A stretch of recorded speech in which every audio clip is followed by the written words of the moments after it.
है गाइस, कैसे हो सारे हैं। और मैं विक्रम। आज के टॉपिक में हम बात करेंगे बायोडाइवर्सिटी एंड इट्स कंजर्वेशन, यानी कि जैव विविधता और उसका संरक्षण आज का हमारा टॉपिक है। और ये टॉपिक है गाइस बायोलॉजी का एक सबसे ज़्यादा इम्पॉर्टेंट है। और ये आपके द हेड पीएटी और प्री वेटनरी फिशिंग टेस्ट जैसे इंट्रेंस एग्ज़ाम के लिए बहुत ही महत्वपूर्ण होने वाला है। ये कहते आपके द हेड में भी स्पेशल है, क्योंकि कई ऐसे प्रश्न इससे बनने वाले हैं जो आपके जनरल नॉलेज में काम आ सकते हैं। तो पहले हम कुछ इंपॉर्टेंट वन लाइनर हैं उनके बारे में डिस्कस करेंगे, उसके बाद कुछ क्वेश्चन हैं तो उनके बारे में भी हम बात करेंगे। तो गाइस वीडियो को बड़ा होगा, इसलिए इसको 2 पार्ट में डिवाइड किया जाएगा। तो पहले हम बात करते हैं आज के फर्स्ट पार्ट के बारे में। तो पहले हम कुछ महत्वपूर्ण तिथियां हैं उनके बारे में बात करेंगे। फर्स्ट है 22 मार्च। तो 22 मार्च को जो है गाइस विश्व जल दिवस मनाया जाता है। उसके बाद 22 अप्रैल को विश्व पृथ्वी दिवस यानी कि वर्ल्ड अर्थ डे मनाया जाता है। और 5 जून को विश्व पर्यावरण दिवस मनाया जाता है। बहुत ही ज़्यादा इंपॉर्टेंट है गाइस ये पांचों डे जो आप पढ़ने वाले हो आगे। इसके बाद 3 अक्टूबर को जो मनाया जाता है विश्व प्राणी दिवस मनाया जाता है। और 4 दिसंबर को विश्व संरक्षण दिवस मनाया जाता है।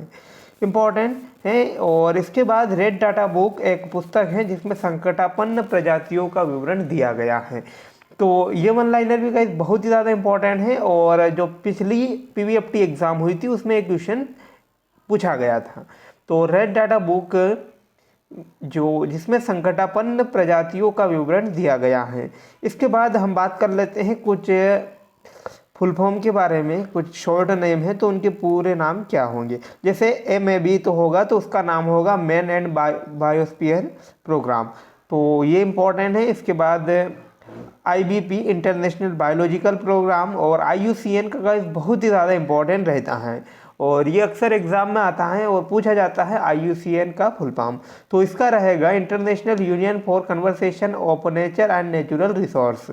एक और है WWF यानी कि the world wild life found for nature. तो ये थे गाइस का कुछ वन लाइनर। और उसके बाद कुछ क्वेश्चन के बारे में हम डिस्कस करें। तो जैव विविधता शब्द का प्रयोग सबसे पहले किसने किया। ऑप्शन है VG रोसेन और लिनियस ओडेम या थियोफ्रक्टस। तो ये हैं गाइस VG रोसेन है, उन्होंने सबसे पहले जैव विविधता यानी बायोडाइवर्सिटी जो शब्द है उसका उपयोग किया था। इसके बाद हम बात कर लेते हैं सेकंड क्वेश्चन की ओर। तो हमारे देश में वन्य जीव संरक्षण अधिनियम कब पारित किया गया। तो ऑप्शन है 1883, 1972 या 1973 या 1982। तो गाइस भारत में जो है वन्य जीव संरक्षण अधिनियम 1972 में पारित किया गया। इंपॉर्टेंट है ये गाइस। और इसके बाद हम बात कर लेते हैं next question. Indian board of wild life की स्थापना कब की गई। जो IBWL है उसकी स्थापना कब की गई। ऑप्शन 1952, 1981, 1971 या 1972। तो आंसर रहेगा गाइस इसका 1972। जो 1972 है उसमें Indian board of wild life की स्थापना की गई थी। इसके बाद नेक्स्ट क्वेश्चन गाइस जो GK के लिए है और बहुत ही ज़्यादा इंपॉर्टेंट रहता है, स्पेशली MPGK के लिए। तो ये आपके द हेड में गाइस यूज़ हो सकता है। इसके बाद कौन सा राष्ट्रीय उद्यान सफ़ेद बाघों से संबंधित है, यानी कि मध्य प्रदेश का ऐसा कौन सा बाघ जो अभ्यारण्य है जो कि सफ़ेद बाघों के लिए प्रसिद्ध है।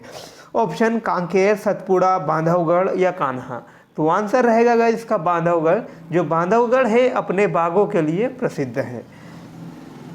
इसके बाद हम नेक्स्ट क्वेश्चन देखें कि मध्य प्रदेश का प्रथम राष्ट्रीय उद्यान। तो इम्पॉर्टेंट है गाइस, अक्सर एग्जाम में पूछा जाता है। तो ऑप्शन है शिवपुरी, बांधवगढ़, कान्हा या कांकेर। तो यह है गाइस कान्हा। जो कान्हा राष्ट्रीय उद्यान है मध्य प्रदेश का प्रथम राष्ट्रीय उद्यान है, जिसकी स्थापना जो है 1955 में की गई थी। तो इम्पॉर्टेंट है ये। इसके बाद पादप जीवाश्म राष्ट्रीय उद्यान कहाँ है। तो गाइस यहाँ पर आज की वीडियो में आपको जो मेनली देखें हम तो नेशनल पार्क से रिलेटेड क्वेश्चन ही देखने को मिलेंगे। और ये स्पेशली मध्य प्रदेश के रहेंगे, तो ये आपके द हेट में भी यूज़ हो सकते हैं। इसके बाद पादप जीवाश्म राष्ट्रीय उद्यान कहाँ पर स्थित है। ऑप्शन शिवपुरी, मंडला, बस्तर या भोपाल। तो पादप जीवाश्म राष्ट्रीय उद्यान जो है मध्य प्रदेश के मंडला जिले में स्थित है।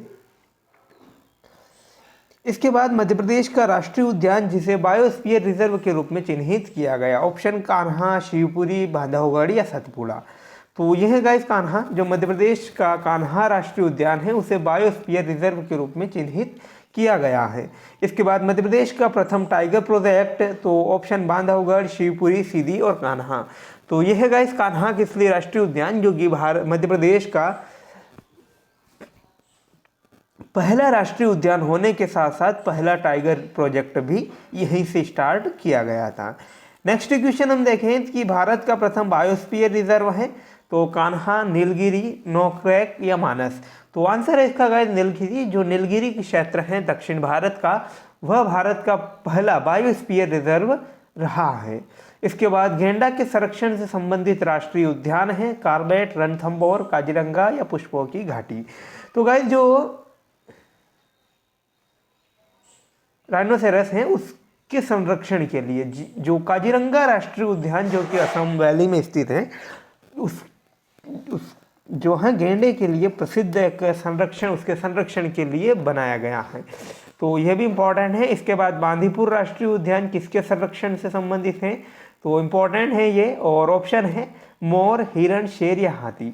तो गाइस जो बांदीपुर राष्ट्रीय उद्यान जो कि भारत के कर्नाटक राज्य में स्थित है, ये हाथियों के संरक्षण के लिए बनाया गया है। तो स्पेशली इम्पॉर्टेंट है क्योंकि ये हाथियों से रिलेट रखता है। इसके बाद नेक्स्ट बुक सबसे ज़्यादा इंपॉर्टेंट है कि रेड डाटा बुक किससे संबंधित है।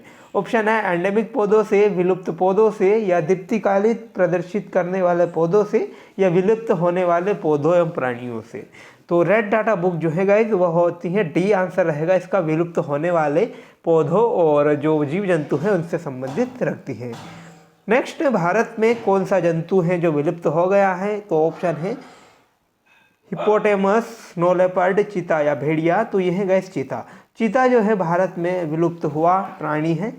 इसके बाद दुर्लभ पादप जंतुओं से युक्त साइलेंट वैली कहाँ स्थित है, बहुत ही ज़्यादा इंपॉर्टेंट है ये, और ऑप्शन है अपने केरल, उत्तर प्रदेश, जम्मू कश्मीर और आंध्र प्रदेश। जो साइलेंट वैली जो है गाइस केरल में स्थित है और भारत का एक छोटा राष्ट्रीय उद्यान है, तो इम्पोर्टेंट है ये। इसके बाद हम बात करें नेक्स्ट क्वेश्चन की, कान्हा राष्ट्रीय उद्यान किसके लिए प्रसिद्ध है। तो कान्हा राष्ट्रीय उद्यान जो ऑप्शन दिए हुए हमारे पास, राइनोसिरोस या बाघ, गैंड, पक्षी या घड़ियाल। तो यह गाइस बाघ, तो बाघ के लिए मेनली ये इंपॉर्टेंट है कान्हा राष्ट्रीय उद्यान, और ये भारत का एकमात्र ऐसा राष्ट्रीय उद्यान है जहाँ पर ब्रैडरी नामक प्रजाति की भारत सिंह पाई जाती है। तो ये इम्पोर्टेंट है। इसके बाद नेक्स्ट हम देखें कि राष्ट्रीय वन्य जीव अधिनियम कब अस्तित्व में आया। ऑप्शन 1972, 1974, 1976 या 1978। तो राष्ट्रीय वन्य जीव संरक्षण अधिनियम जो है गाइस 1972 में पहली बार अस्तित्व में आया। इसके बाद हम देखें नेक्स्ट क्वेश्चन कि भारत का प्रथम राष्ट्रीय उद्यान कौन सा है, बहुत ही ज़्यादा इंपॉर्टेंट है ये गाइस। हम मध्य प्रदेश की भी बात कर चुके हैं, लेकिन अब हम बात करेंगे भारत के पहले राष्ट्रीय उद्यान के बारे में। कान्हा राष्ट्रीय उद्यान या पेरियार राष्ट्रीय उद्यान या कॉर्बेट राष्ट्रीय उद्यान या बांदीपुर राष्ट्रीय उद्यान। तो गाइस ये है जिम कॉर्बेट राष्ट्रीय उद्यान जो कि उत्तराखंड राज्य में स्थित है और ये भारत का पहला राष्ट्रीय उद्यान रहा है। इसके बाद नेक्स्ट हम बात करें कि कान्हा राष्ट्रीय उद्यान कहाँ स्थित है। ऑप्शन असम, राजस्थान, उत्तर प्रदेश या मध्य प्रदेश। तो कान्हा किसली राष्ट्रीय उद्यान जो है गाइस मध्य प्रदेश के मंडला जिले में स्थित है और ये इंपॉर्टेंट बनता है। और गाइस कान्हा से रिलेटेड कोई सा भी क्वेश्चन हो इंपॉर्टेंट रहता है, क्योंकि ये मध्य प्रदेश का सबसे बड़ा राष्ट्रीय उद्यान है, तो कोई सा भी क्वेश्चन इससे बनकर आ सकता है। इसके बाद दुधवा राष्ट्रीय उद्यान, तो ऑप्शन गुजरात, उत्तर प्रदेश, राजस्थान या मध्य प्रदेश। तो दुधवा राष्ट्रीय उद्यान जो है गाइस उत्तर प्रदेश जिले में स्थित है, तो ये भी इम्पॉर्टेंट है। इसके बाद नेक्स्ट हम बात करें तो संकटग्रस्त जीवों का संरक्षण होता है। संकटग्रस्त जो जीव होते हैं उनका संरक्षण किस माध्यम से होता है। ऑप्शन हर्बेरियम द्वारा, जीन लाइब्रेरी द्वारा, जीन बैंक द्वारा या कम प्रदूषण द्वारा। तो वह जो संकटग्रस्त जीव हैं उनका संरक्षण जीन बैंक के द्वारा किया जाता है। इसके बाद नेक्स्ट क्वेश्चन हम बात करें कि किस क्षेत्र में पादप जैव विविधता के संरक्षण का सबसे प्रभावशाली तरीका है। उत्तक संवर्धन, वनस्पतिक उद्यान, बायोस्फीयर रिजर्व या बीज बैंक।